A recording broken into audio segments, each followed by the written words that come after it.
let's get started. Hump day. Let's go. You ready? Well, I'm ready. And here we go. Good morning, everybody. I know that music's loud. I'll turn it down. But here I am thinking about what I'm going to talk about today. And I saw a story this morning that I thought, wow, why? Why?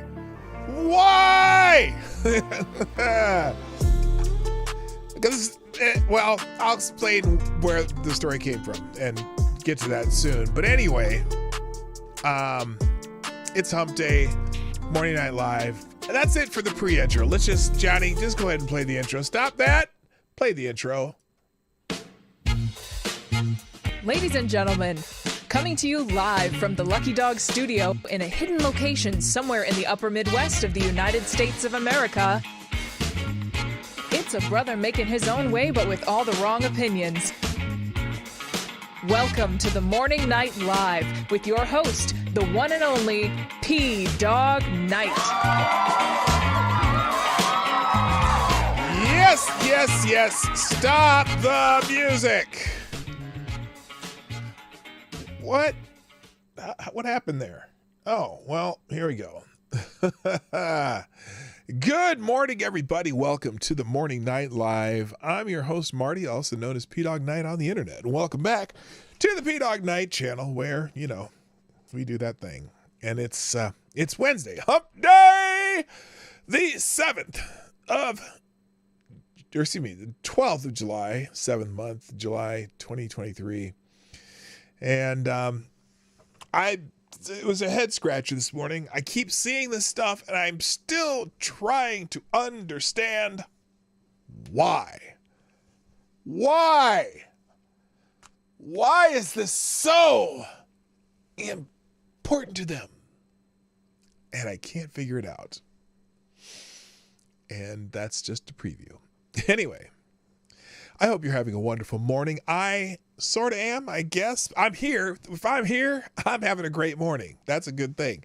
So anyway, let's say hi to everybody and get it started because I'm late again. First to chat over on Rumble, Avocados Diabli, who gets the bell. Please don't stop the music. I see you, Tyre.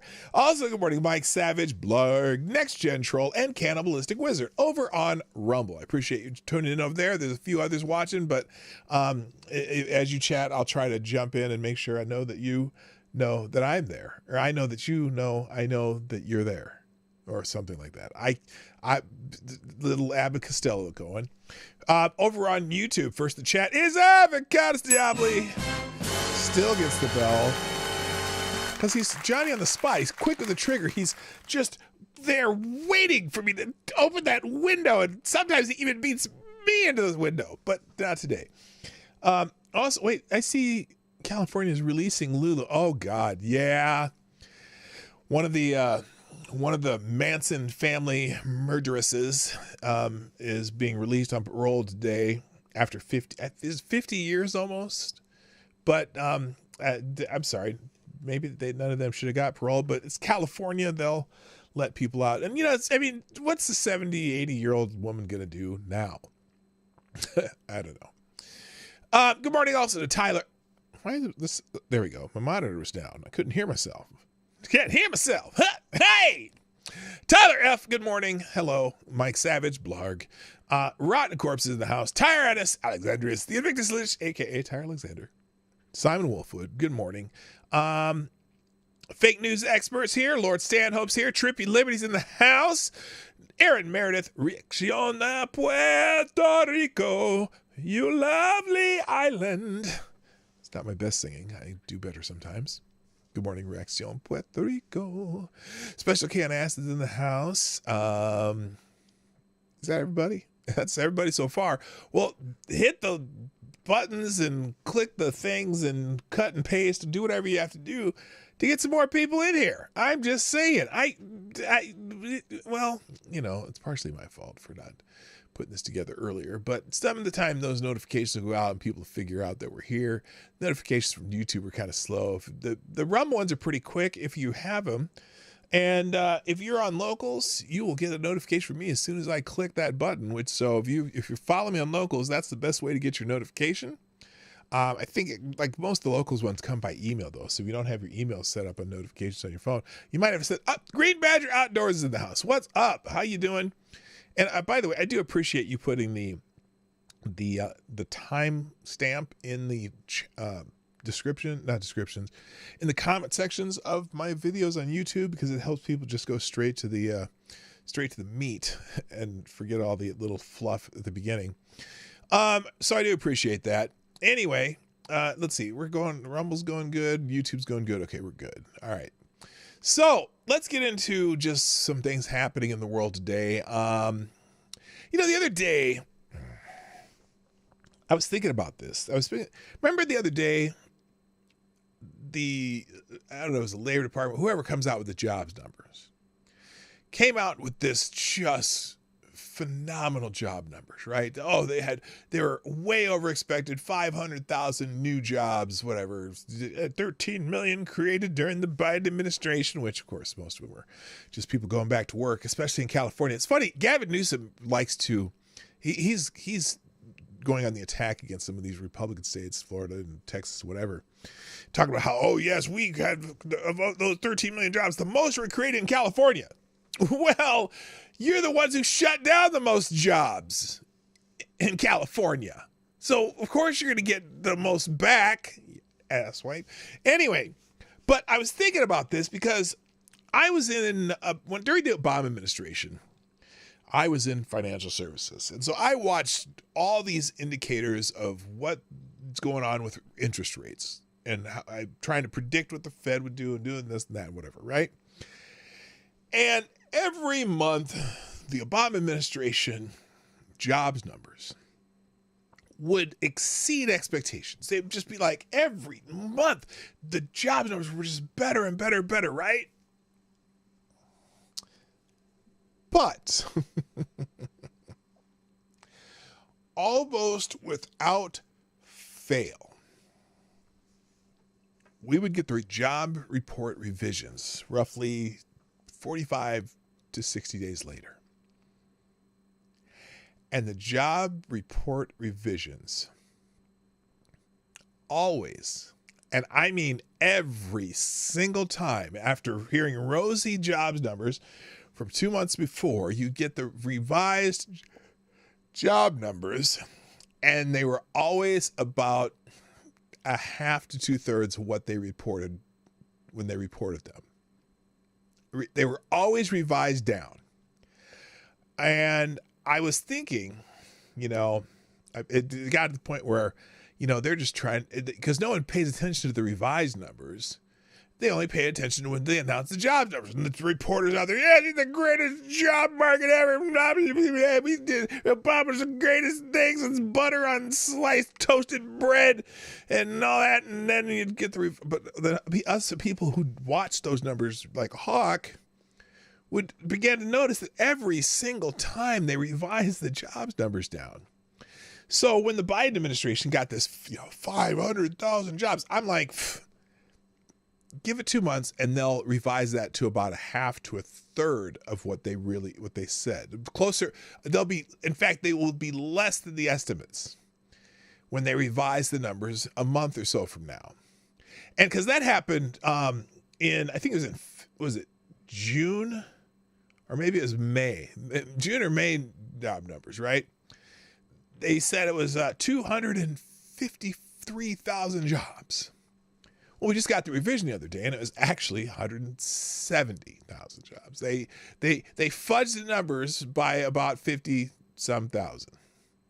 Or no, 80,000. 80,000. They fudged the numbers by over 80,000. And so any numbers I hear coming out of this administration from any department, because here's the thing. Here's the other thing, though. Here's the other thing. This is great. I also paid attention to this during the Trump administration. And during the Trump administration, and it's almost like they were trying to sabotage that president, because every time, now the predictions, the job numbers were great the first 3 years of the Trump administration, right? But they would never quite reach the predictions, right? They never quite, they had the forecasted job numbers, and they would always be, and the forecasts were always very strong, but the job numbers they would report were always just slightly below, always lower than expected. That was the thing. But then when the revised numbers came out, they were just blowout numbers. Like, now at first, the first couple of years, first year of Trump, early in the Trump administration, they would tell you the blowout numbers, but they stopped doing that. They always said, oh, they're just short of expectations. But then you'd get the revised, and it'd be just a blowout of the number. And so I don't trust the reports that come out of our government anymore. You can only kind of think about them when you can only listen to them when they want us to paint a rosy picture. Okay, now, oh, by the way, good morning to my favorite Canadian Jaeger pony, and Furry Kitten's in the house. Nice to see you. So today, there's a economic number out today, and that would be inflation.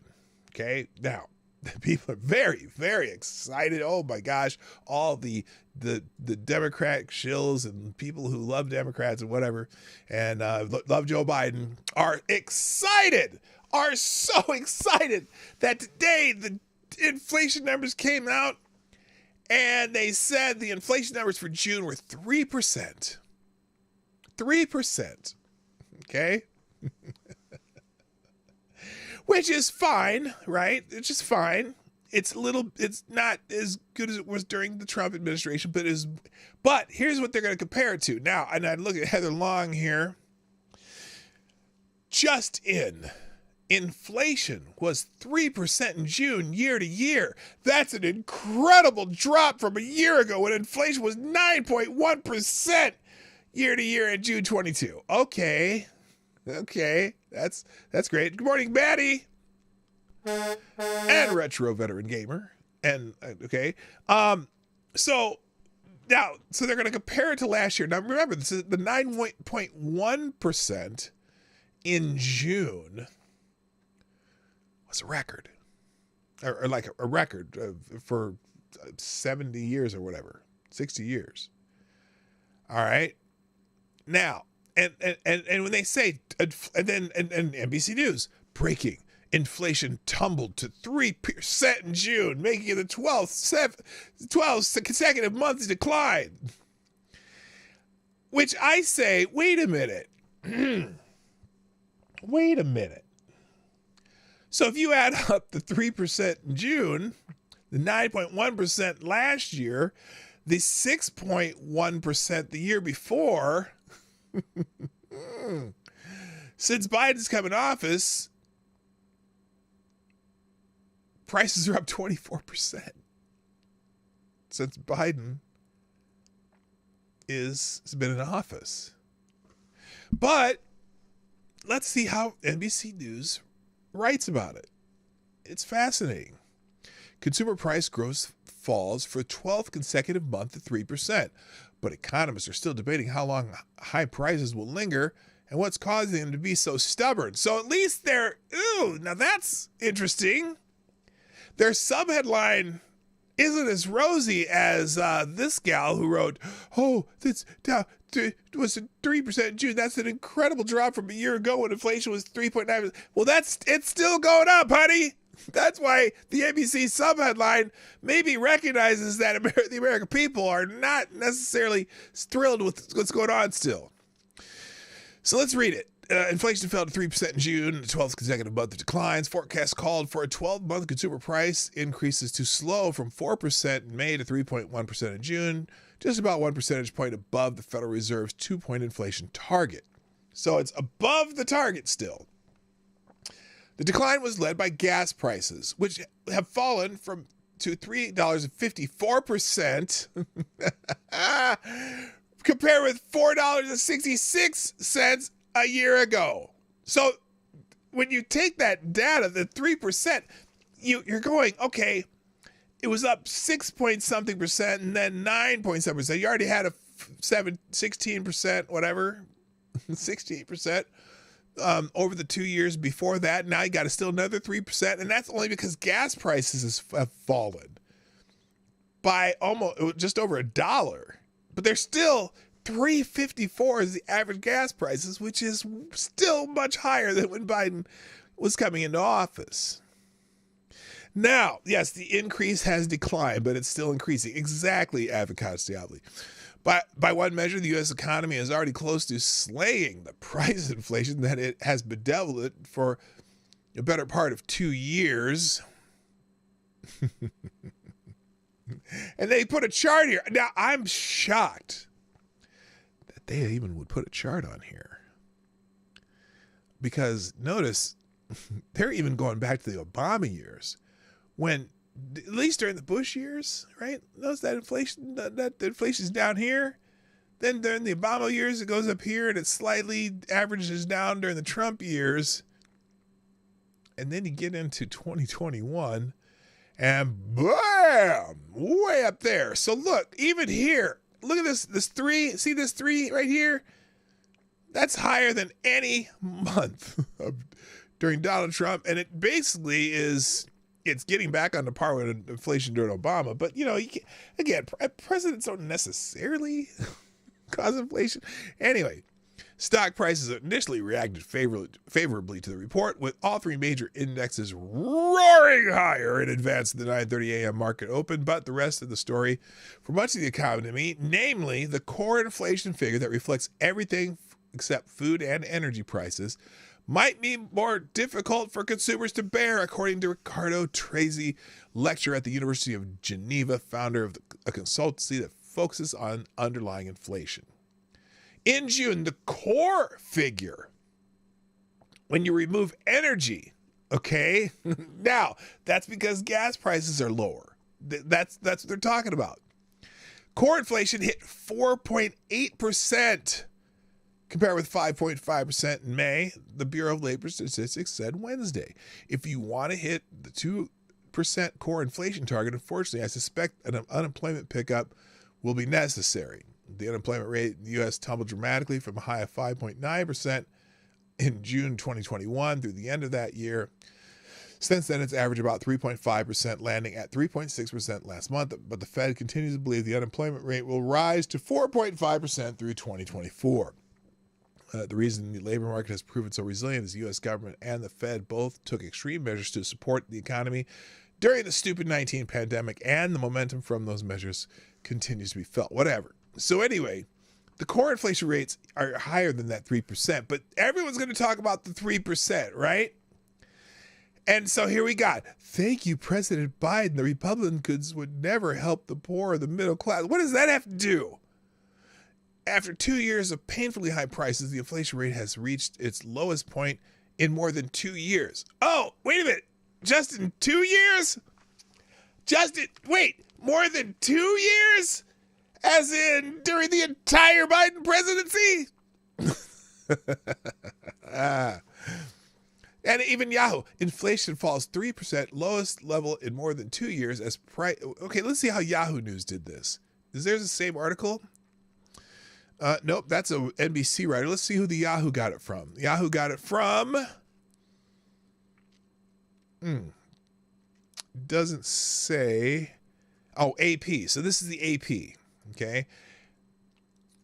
From airfares to used cars to groceries, slowing U.S. inflation eases pressure on households. No, it really doesn't, because you don't buy airfares and cars that often. Now, you do buy gas, so that helps. Hello, Jonathan Peterson. You do buy gas, so that it's better. I know that it doesn't cost me $90 to fill my truck now. It only costs me $70. Squeezed by painfully high prices for 2 years. American households have gained some much needed relief with inflation reaching its lowest point since early. What? What are you talking about? Listen to this first sentence again. Squeezed by painfully high prices for 2 years, American households have gained some much needed relief with inflation reaching its lowest point since 2021, 3% in June compared to a year earlier. But wait a minute. That doesn't mean the prices have gone down. That's a stupid sentence. That is a stupid sentence. Now again, a lot of that's the total inflation rate, not the core minus food and energy, right? So energy especially. Now I've noticed, at least in the stores near me, for example, the price of eggs have gone down, maybe. Okay, so the grocery store that I buy food from, the price of an 18-pack of eggs has gone from like almost $7 to $2.99. Okay, and I was thinking about this because I noticed this the other day. I'm like, wait a minute, but a carton of 12 eggs has only gone down about $1 from like, $3.50 to $2.50 or something like that, or maybe $4 to $2.50. And I was thinking to myself, is my grocery store using eggs as a loss leader if you buy 18? Because I noticed when you go like through the cereal aisle, I mean, it's boxes. I didn't even notice because I don't buy cereal that often because my kids don't live in the house anymore. But I was going through the cereal aisle and I was looking at a box of, there's a family size box of cereal. It's like $8.38. I'm like, what? Almost $9 for a box of cereal? Are you kidding me? And I was like, and everything else, like, it's funny because they'll put these little sale stickers on there and they'll say something's on sale. So you'd buy orange juice, right? You'd buy orange juice, and I buy orange juice often, so I know what the price for orange juice is. And because I like simply orange or whatever. I know I have expensive orange juice taste, but I don't buy it that often anyway. But it's like so it used to be you could get. They would have this when it was on sale. You could get 2 for $6, so basically $3 a piece for simply orange juice. And then it was like where it was $5.99, okay, and when it was on sale, it was like $3.50. Then it was $6.99, and when it's on sale, they'll put on sale for $4.99.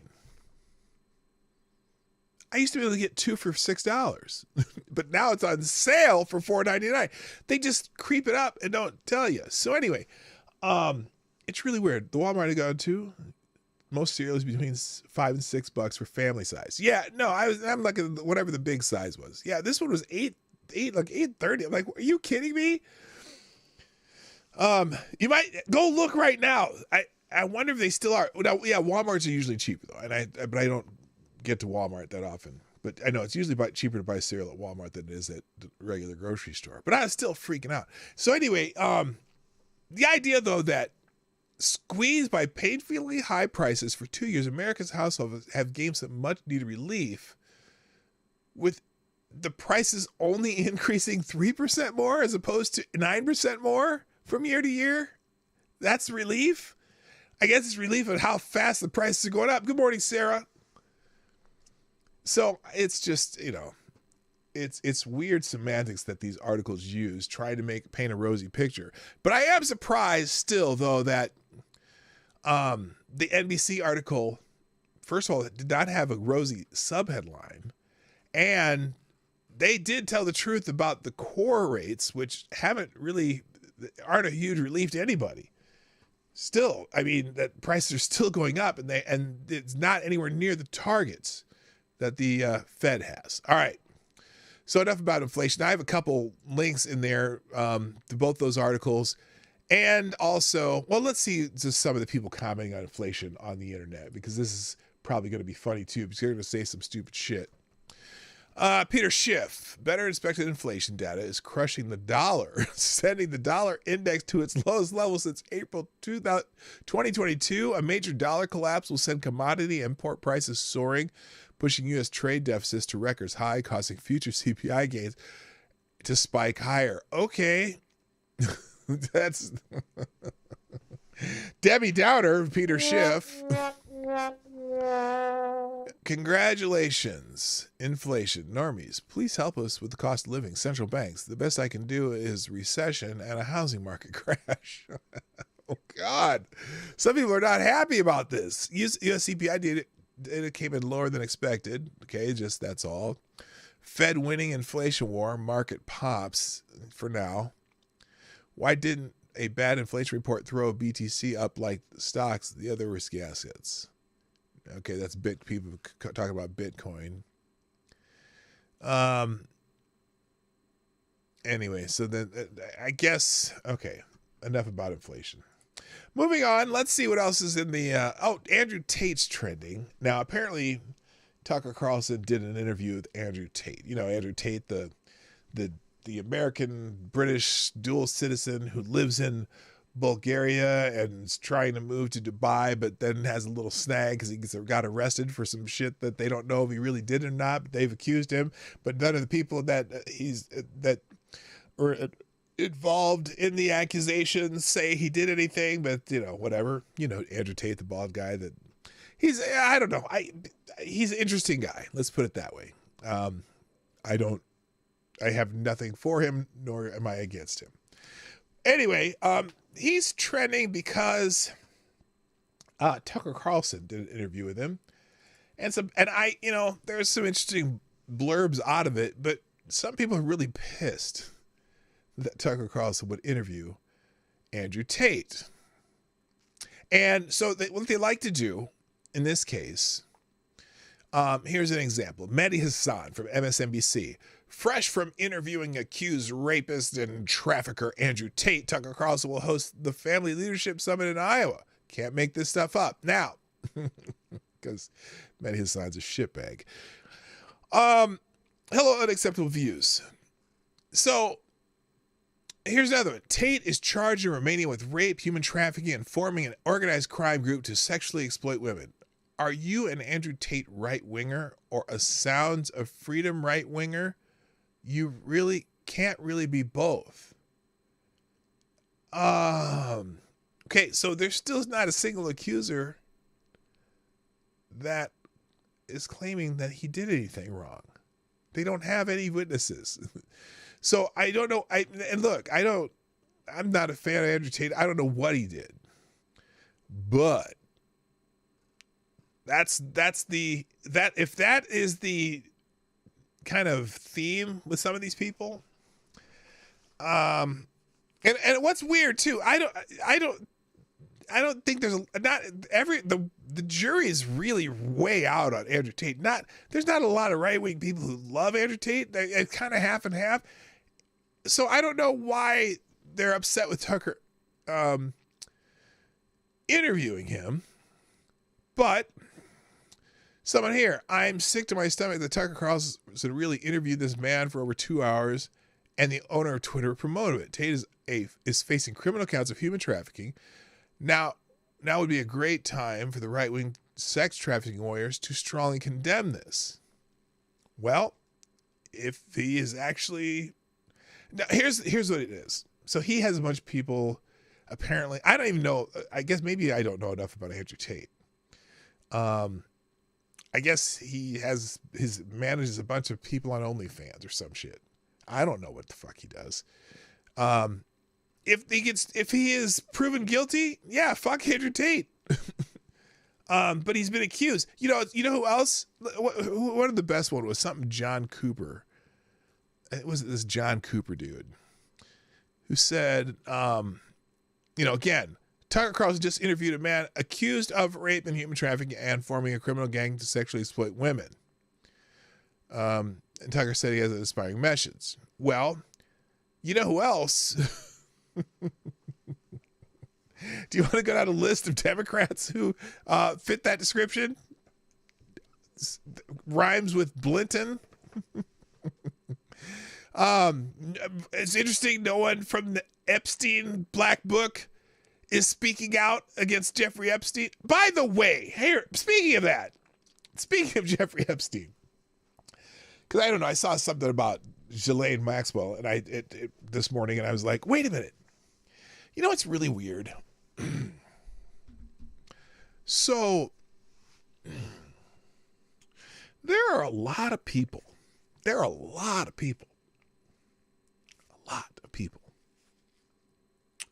who have been found on lists of people who've been to Jeffrey Epstein's island. Okay, because a lot of, we were talking about Sound of Freedom yesterday, and a lot of people were bitching about, a lot of the left-wing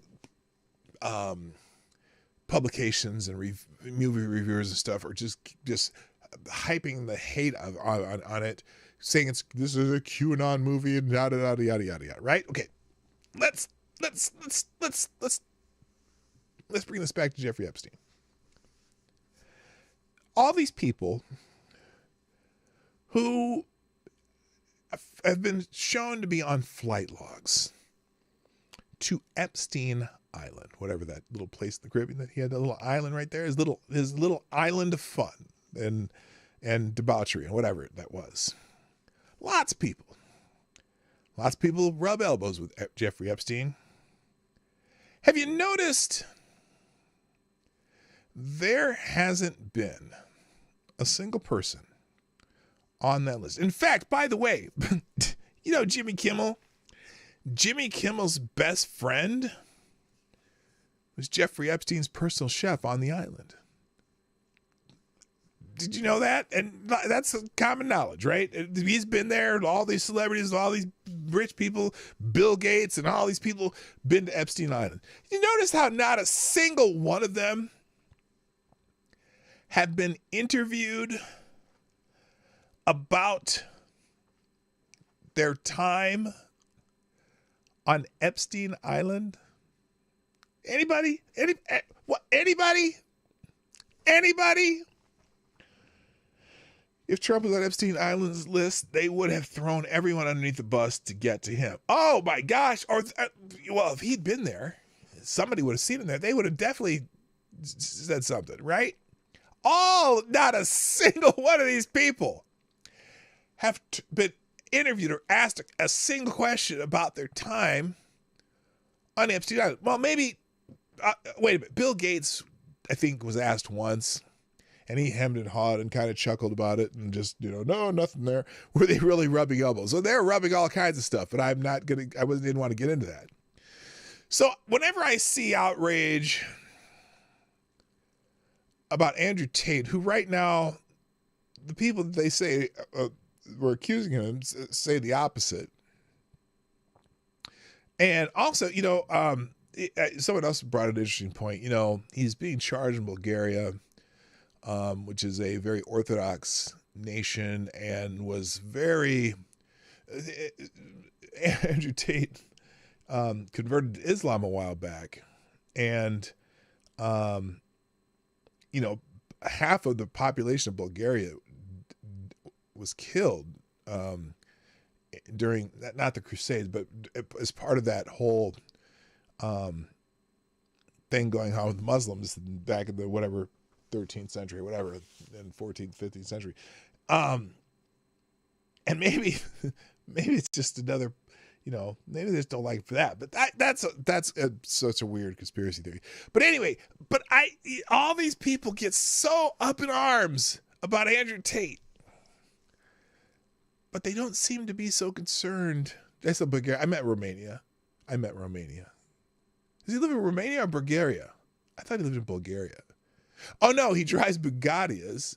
It's Romania. Okay. But anyway, all these people all up in arms about Andrew Tate, but really nothing for any of the people who are known to have been on Epstein Island. Not a word. And it's just weird. And it's like, and also, you see, the people reviewing that movie, Same thing. They don't seem to be concerned so much about all those people that were on the list of Epstein Island. They don't bring it up. Nobody brings it up. And it just makes you wonder.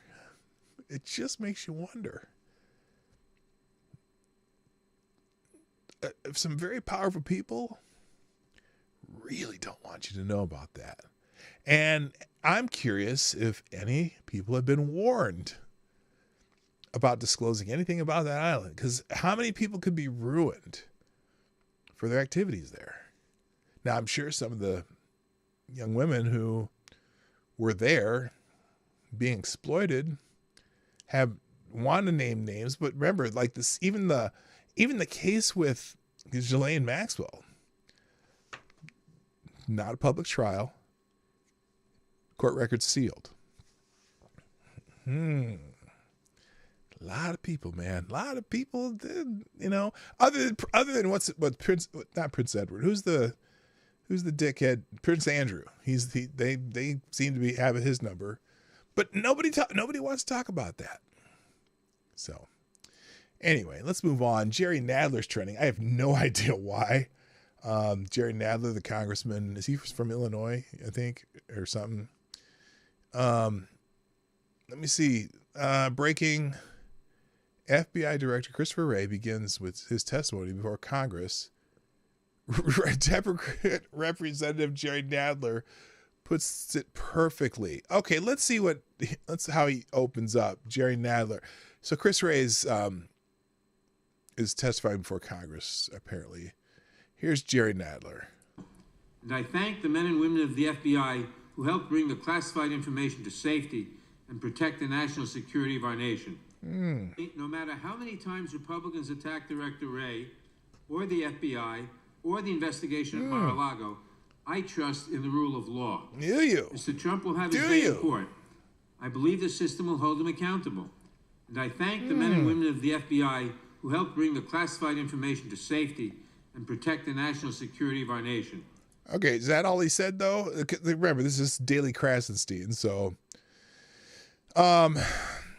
You can always tell when Congressman Nadler is lying. His lips are moving. His current remarks attacking the integrity of House Republicans violate House rules. Time to censure that piece of shit. That's Roger Stone, not happy with Jerry Nadler. So apparently, here we go. Let's see. Now hang on. Here's one. Jim Jordan smokes near Jerry Nadler during hearing as FBI Director Wray testifies under oath in front of them. Let's see how this went. Okay, here we go. And we'll continue this kind of work essential to the safety of our nation. I thank the chairman, and I yield back. Gentleman yields back. Just for the record, the pronunciation of the former assistant director in charge of the Washington field office is D'Antuono, something that ranking member might have known if he'd actually shown up at the deposition like I did. And we'll now that's just a little unnecessary nastiness. That's unnecessary. That's unnecessary, Jim Jordan. I think it's funny, but it's still unnecessary. Jerry Nadler is co-sponsor of the bill to pack the Supreme Court. Fan-fucking-tastic. Why is he trending, though? Jerry Nadler's a lying, disgusting, ugly little man. Why is he still in Congress? Because the people who vote for him. That's why he's still in Congress. There's a progression of his fatness. World's longest zipper. Okay, that's not, it's funny, but it's not nice. I continue my profound concerns with Israel governing coalition anti-democratic judicial overhaul plans, part of which moved forward early. Okay, I don't know what that's about. I don't know why he's trending other than he was on it. He was probably as the co-chairman, or not the co-chairman, but the ranking member of that committee. He got to speak and people are laughing. Are any of you watching Jerry Nadler's opening statement? It's pathetic. He's a little nasty man. Director Wray of the FBI is corrupt and placed in his position by the Dems and left. Well, no, Wray was appointed by Donald Trump, although it's kind of that, to get someone approved, you have to get someone that the Democrats will approve, whatever. Oh, gosh. People are making fun of people fat. Apparently the far right is obsessed with ensuring they have to never look like Jerry Nadler. Oh, that's the far right's obsession with fitness going digital. So did y'all see this the other day? I'm kind of going random right now. MSNBC posted this. The far right's obsession with fitness going digital, opinion why the far right is really into home fitness. Now, first of all, so if being fit is far right, let fit begin with me, because I probably should be a little more far right then, right? I should probably start exercising, right? But what was weird about it, if you click on the article is from March 22nd, 2022. Now, why were they tweeting this out again a couple days ago? Nobody could figure it out. It makes no sense, but for some reason they decided it was important to put this article out again. Now, it's basically a scare people. Now, it's the other part of this too. So when you read it, you figure MSNBC, you think it's in the United States, right? But they're talking about some group in England, some right-wing kind of neo-Nazi group that's talking about being fit or whatever. But it's still, I didn't understand. Why did they put this out again? Nobody knows. Nobody knows. Anyway, so I guess that's why Jerry Nadler is trending. Who knows? Anyway, we're going to skip that. Let's get into the main topic of the day, now that I'm almost out of time. Because this morning, I saw this tweet from ABC News. ABC News decided to post this. Quote, this is a quote from whatever they're talking about. We as adults bring a lot of those prejudices, but kids are very different, and they are experiencing everything for the first time. Now, you think this is a quote about, being nice to people, whatever. No, this is a quote about the fact that West Hollywood has named an inaugural drag laureate to raise awareness and expand appreciation for drag culture. And it made me think of questions. Let's watch this little clip they put on here, because this is fascinating. It's freaking fascinating. But again, let me go back to that though. Again, they juxtapose these two sentences. We as adults bring a lot of those prejudices, but kids are very different, and they are experiencing everything for the first time. West Hollywood names inaugural drag laureate to raise awareness and expand appreciation. Why exactly? My question is, why exactly are we expanding drag culture to kids? Okay. Now, look,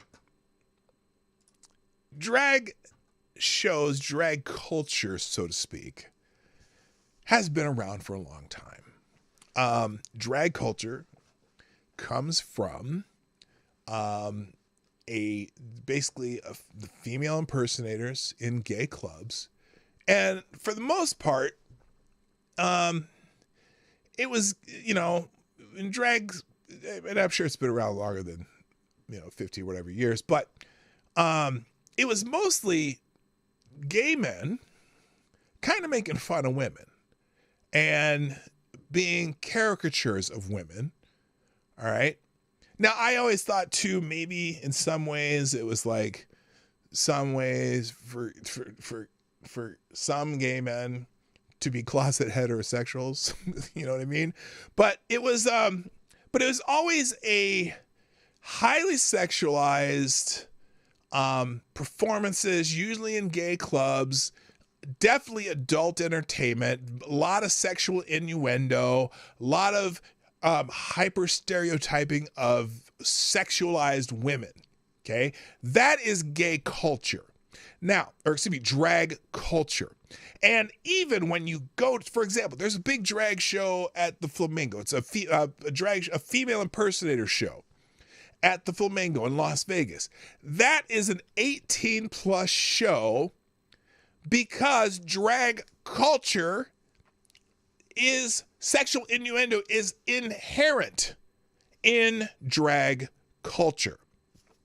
So when they say that they want to expand appreciation and raise awareness for drag culture, and then they reference, but kids are very different and they're experiencing everything for the first time. As adults, we have a lot of these prejudices. Well, no, here's the problem.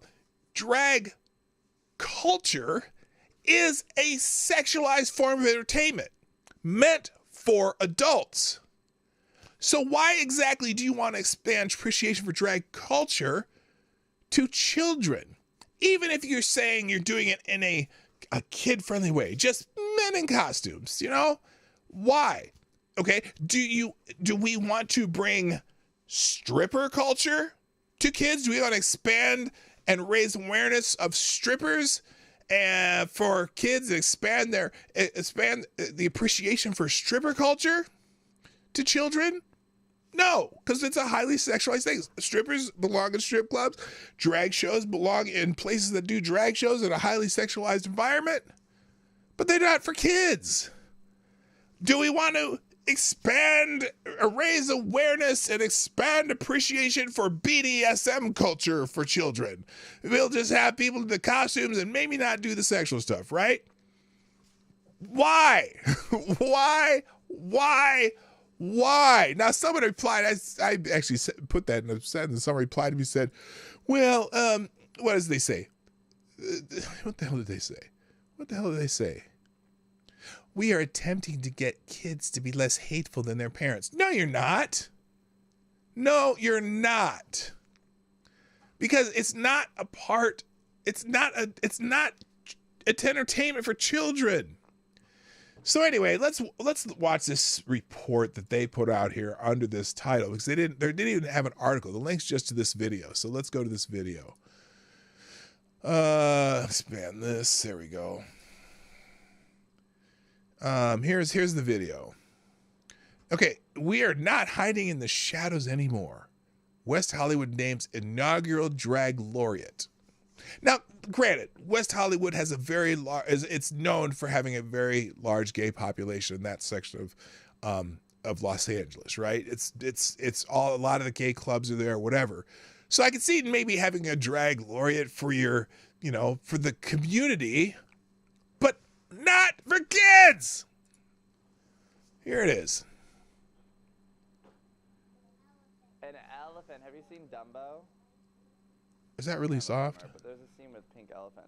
Oh. It's okay to be a different color. What kind of animal is this? Okay. It's like, What is the point they're here? tall, but if you actually saw a bunch of babies with signs on the street, they'd be so small. And hang on a second. So here's the other part too. So this is, what is it? What did they say? This person's name is Pickle or something like that. Los Angeles singer and performer Pickle is West Hollywood's brand new drag laureate, the city's first official ambassador for the drag community. Now, first of all,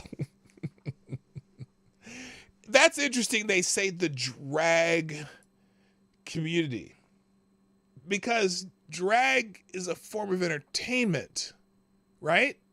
Drag's not a community, is it? It's just a bunch of entertainers who perform in clubs. Right? It's not like, unless you're saying that these drag performers are like transgender people, but most drag performers are not. Most drag performers say that they are men. They're imitating women in a show. They're entertainers. So what do you mean the drag community? Is this a whole new part of the LGBT community?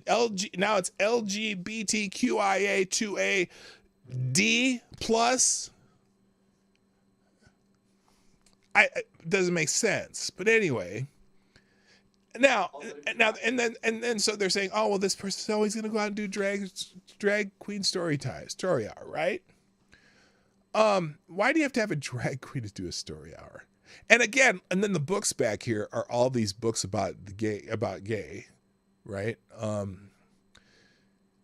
Feminist babies will be heard. Yes. See, babies know how to be feminists. Anyway, they continue here. A bunch of babies with signs on the street. Okay, now let's talk about Pickle's attire here. Why is Pickle dressed like that? It's supposed if it's family friendly, right? Why is Pickle dressed in hose like trying to wear, I don't know what the hell that is. It doesn't make sense. And I don't understand parents who bring their kids to this shit. I just don't. It makes no sense. But anyway, let's see. They continue. And only the second drag queen to hold the title in U.S. history. Oh my gosh. It's like in 240, how many years we got? 230, 25, whatever. However many years the country's been around. 225, 76. We're almost 250 years. We're coming up on that. 250 years.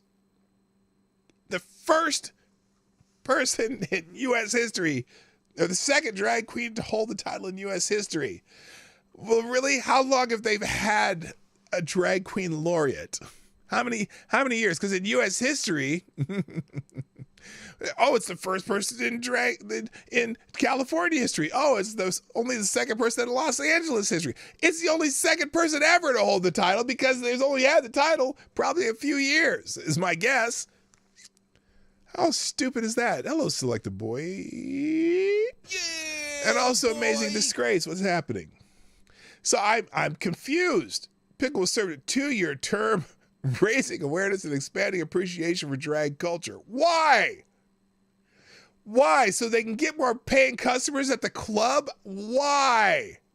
Drag culture is men dressed up as women doing sexualized or sexual, if not sexualized performances, at least sexual innuendo. That would in entertainment in bars. That's what drag culture is. That's what and look, I'm not even knocking drag. A good drag show is fun to watch. I'm telling you. My wife and I have been to drag shows. My wife and my daughter went to the female impersonator show at the Flamingo when we were in Las Vegas last time we were there. They said it was a great show. Okay? I don't care that there are drag shows. Nobody's trying to restrict drag shows. We just believe that they're not for children. Okay? Now, some people do hate drag shows, but I don't care. But if the drag show's in the club and you don't have kids there, I don't care.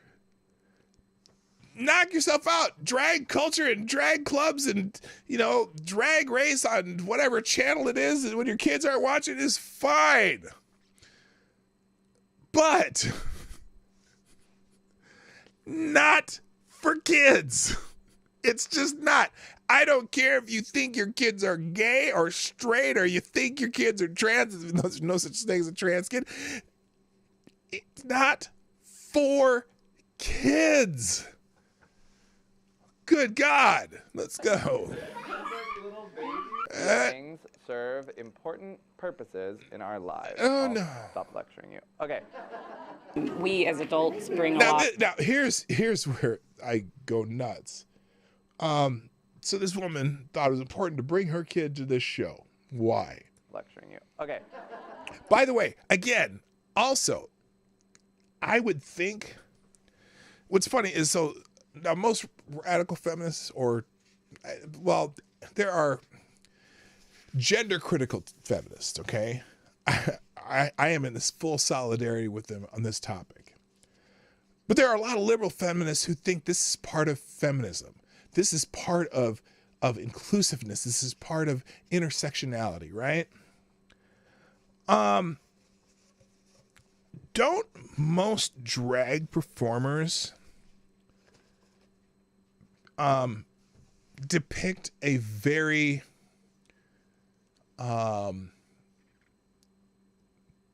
stereotypical sexualized version of what a woman is? I mean, almost a caricature and not the good parts of women. Why would a feminist of any kind, and I mean even the intersectional feminists, think what drag performers do and how drag performers depict women, how would they think that that's a good thing? I've never understood this because drag performers generally almost make fun of women and exaggerate some of the worst qualities of women. Well, I guess I shouldn't say worst qualities of women, but qualities of women that most feminists would say, oh no, you can't stereotype women like that. That if there were men who talked about women, describing them as how drag queens, drag performers perform, they would be all up in arms. They would be upset. But then they would go to a drag show and catcall a drag performer who's pretending to be a woman in this hypersexualized caricature of a woman, and they think that's just fine to show to their children. So isn't that a conflicting message? That's a conflicting message. Let's see what this woman says. We as adults bring a lot of those prejudices and stereotypes. Yeah. And fears. Oh, speaking of stereotypes, what's that drag performer doing? What is the drag performer doing? You're talking about the stereotypes that people should be wary of drag performers. At the same time, the drag performer is perpetuating a stereotype of you. Your child is watching a man pretend to be you. Is this the image you want your child to have of you? That's really weird. From our experiences through childhood and adulthood, we're exposed to, but kids are very different. Yeah. And they are experiencing everything for the first time. And I think as long as we continue to expose them and normalize these types of events and all of the different people that we share this city with, then it will become part of their life. Okay, but so you want them to know what the drag queens in the clubs are doing. Got it. How weird is that? For them. It's okay to come from a different place. It's okay to be embarrassed. Yeah, like her son is right now. I feel cold as if a chilly breeze has crawled up my neck. Ring around Cinderfella and LMNOPP. Oh my God, the whole book of drag queens. Can you Fantastic. describe it to me? Sparks interest in reading and inclusion among children across the city. Inclusion of what? So they can go to the club on Friday night and watch a show? The fingers on the drag queen go. Yeah, all through the town. This is my favorite. And important just because of being who you are. Love, Todd, and Pickle. The end. Honestly, I would hope that people coming to Drag Story Hour take away a sense of play, of imagination, a love. Okay, in that part of it, okay, fine. But seriously, what part of the culture are you trying to expand to children? For reading, because before everything. You know what? How about having Grandpa Story Hour then? Does that do that? A literacy program. I know. How about if we have BDSM Story Hour? Because see, there's a BDSM culture in West Hollywood, and as long as they're not, wearing chaps without pants underneath, you could do a BDSM culture and have BDSM Story Hour, so that someone in a mask with a zipper can unzip the zipper and read a story to the kids, because that's part of the culture of West Hollywood too. Shouldn't we be inclusive of BDSM culture and have that presented to the children too? Because there is actually a community of BDSM people. Why not have the BDSM? And then also, again, like stripper culture. There's strippers in West Hollywood. There's strip joints, just regular old heterosexual women or whatever getting naked for men. Now, as long as they leave the pasties on and wear a G-string that covers a little more of their, hoochie hooch and bottom sides, then you could have stripper story hour. And because there's a stripper community too.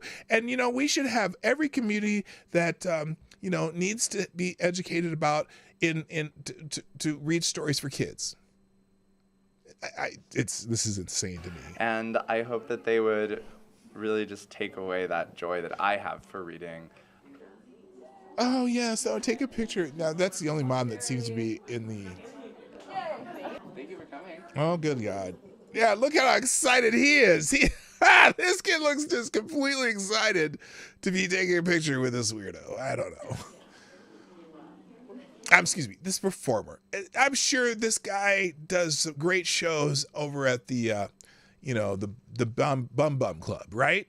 And that's fine. I might even go see a good performance at the Bum Club if, as long as no one touches my bum. But that's, you know what I mean? Because surely drag shows can be entertaining. Female impersonators can be entertaining. Yes, they are. But you know what?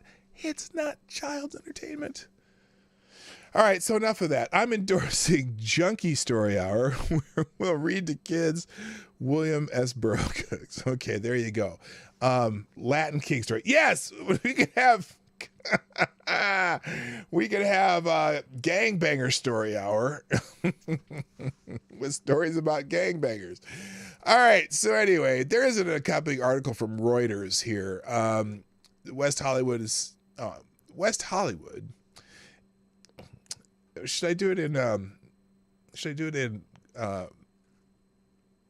drag culture voice?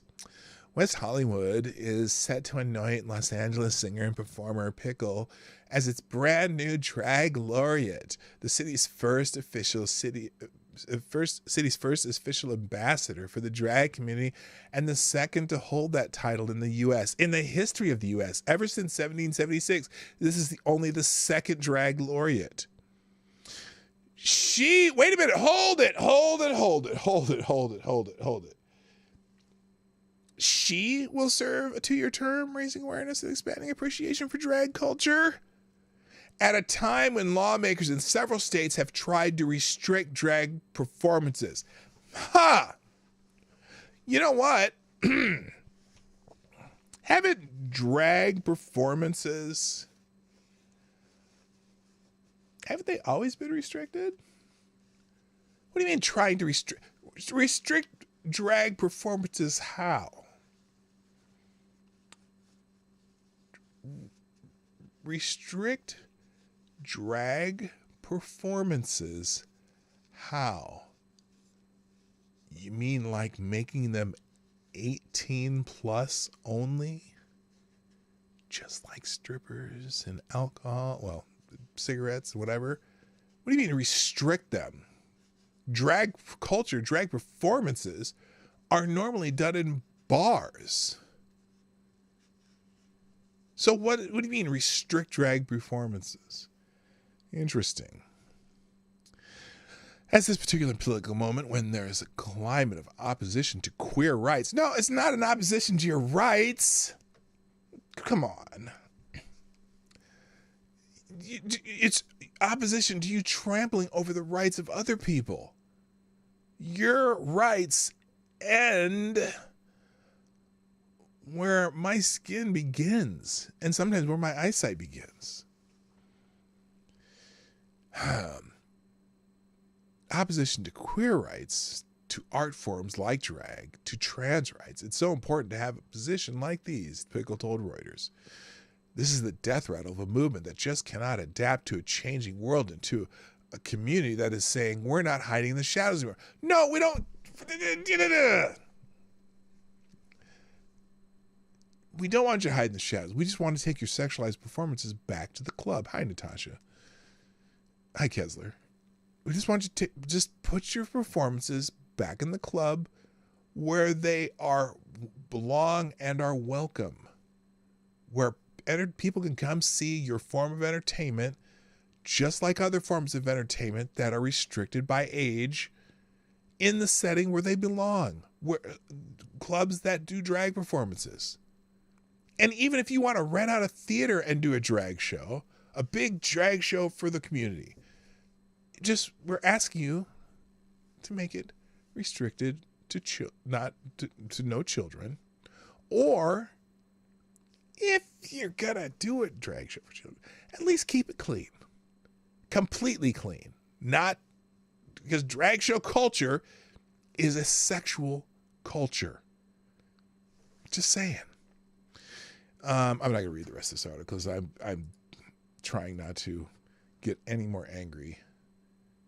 And in fact, you don't even have to be angry. You just got to have some common sense. I'm going to guess that most drag performers know that their type of entertainment isn't for kids. Now, what's fascinating is this is in California, of course. And I'll finish with this article, which is kind of, I don't know the details of it, but I just saw it this morning. In California, apparently, California killed Bill SB 14 that would have classified the trafficking of minors as a serious felony.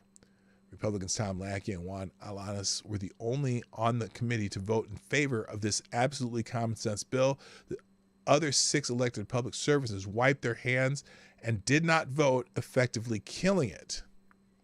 Those 6 who couldn't muster the ethical backbone to vote to classify trafficking of minors as a serious felony in California, they put the names and their phone numbers in the email there. Here's the story. California Assembly Committee blocks bill that could have sent human traffickers of kids to prison for life. Why would they not want this to happen? The California Assembly Committee on Public Safety blocked a bill that would increase charges for human trafficking. The Golden State Lower House Committee considered Senate Bill 14, which would make the human trafficking of children a serious felony. Serious felony charges under California law include murder, rape, and any other crime which may incur the death penalty or life sentence in prison. However, instead of upping the ante on child traffickers, the California Assembly Public Safety Committee nuked the measure on Tuesday. Horrible, someone yelled as victims sobbed on the days. Oh, Scott Weider's on that committee. Oh, wait a minute, just in. So originally, because bipartisan California news, a Bakersfield Republican senator hugs 2 Bay Area Democratic senators after they voted for SB 14, a measure that would define human trafficking as a serious penalty. Just in, the Assembly Public Safety Committee blocks SB 14, which would have made it, okay, we already read that. You know you're working on the wrong side of an issue when you deliver a win for human traffickers. Democrats on the Public Safety Committee proved they have no intention of protecting the lives of Californians, let alone protecting innocent children from the horrors of human trafficking. California GOP Chairwoman Jessica Milan Patterson said, "What we saw today from California Democrats was heartless and disgusting. Once again, Democrats are looking out for the most vicious criminals at the expense of victims," California Assembly Republican leader James Gallagher said. "Any normal person would tell you that human trafficking a minor is a serious crime, but Democrats would rather enable these monsters than hold them accountable." Well, here's the problem. And I know why some of them voted against it. Here's the reason. Because it would clash with the 13-year-old transgender bill. There's a fear that it would cause some of the people bringing people to California to get transgender care under trafficking.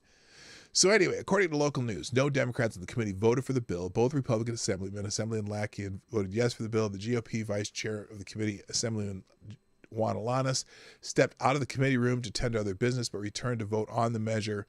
SB 14 was given a reconsideration, meaning it could be taken up again by the California Assembly next year.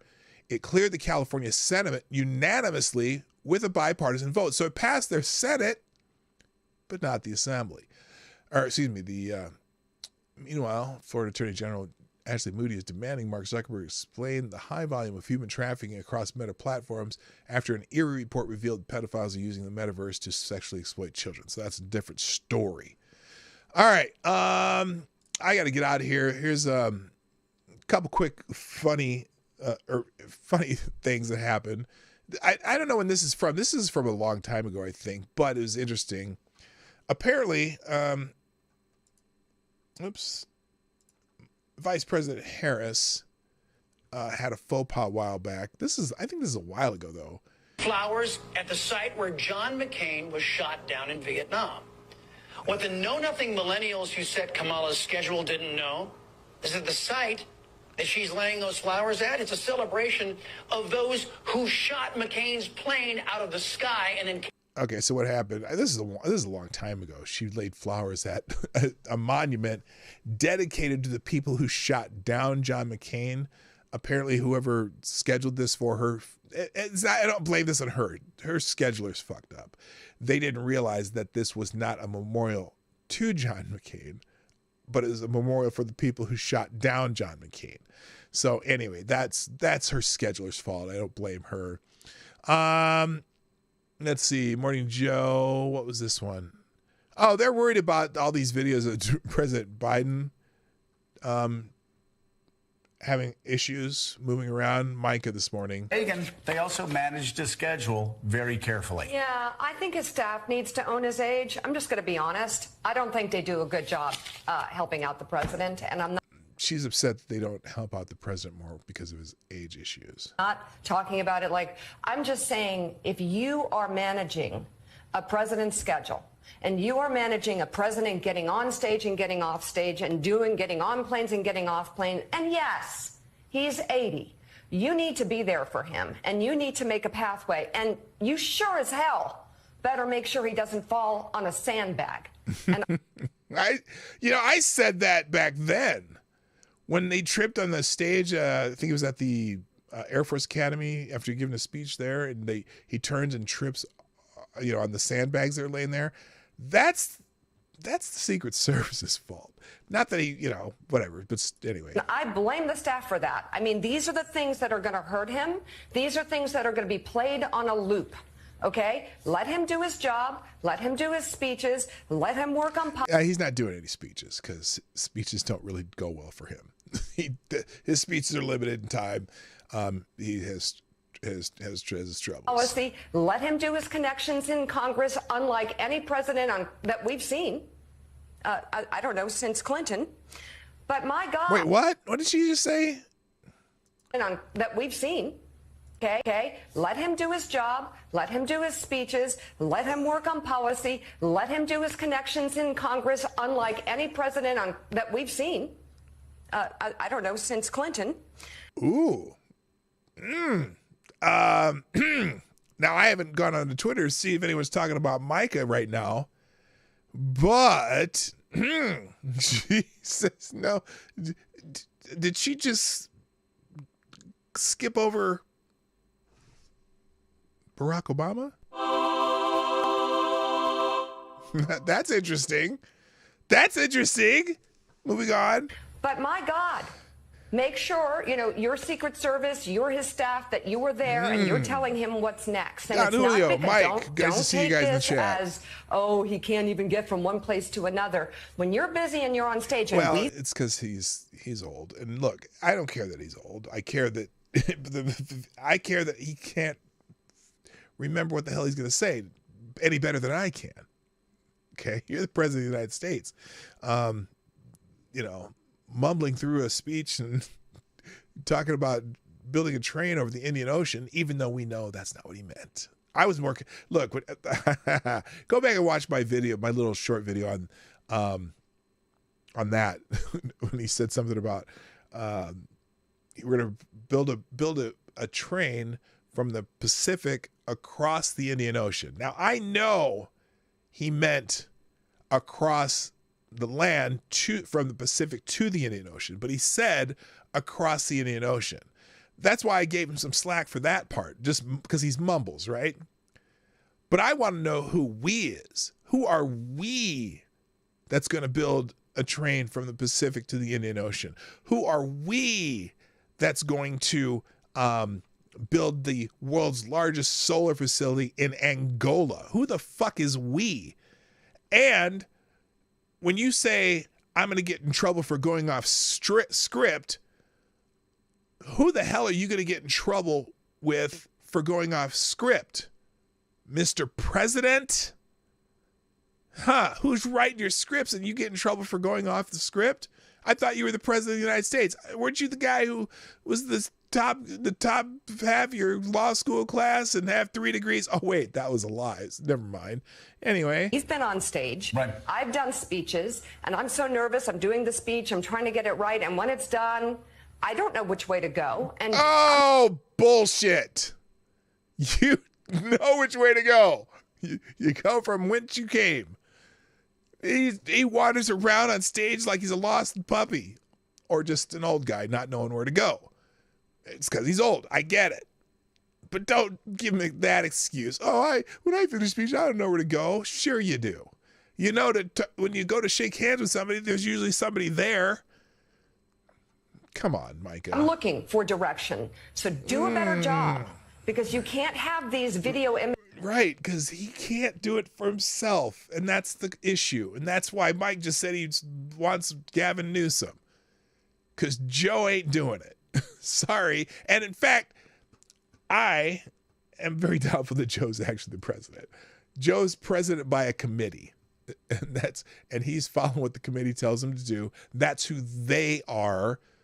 When he goes off script in a speech, I'm going to get in trouble. I'm going to get in trouble. I'm going to get in trouble because I went off script. Yeah, who's getting you in trouble? The committee that's really president. All right, I'm done because I got to go. Thanks, everybody, for being here today. I'm here Monday through Friday. There's a few more people here that appreciate that. Hit the like button before you go. Share the stream. Same on Rumble. Hit those like buttons on Rumble. Sorry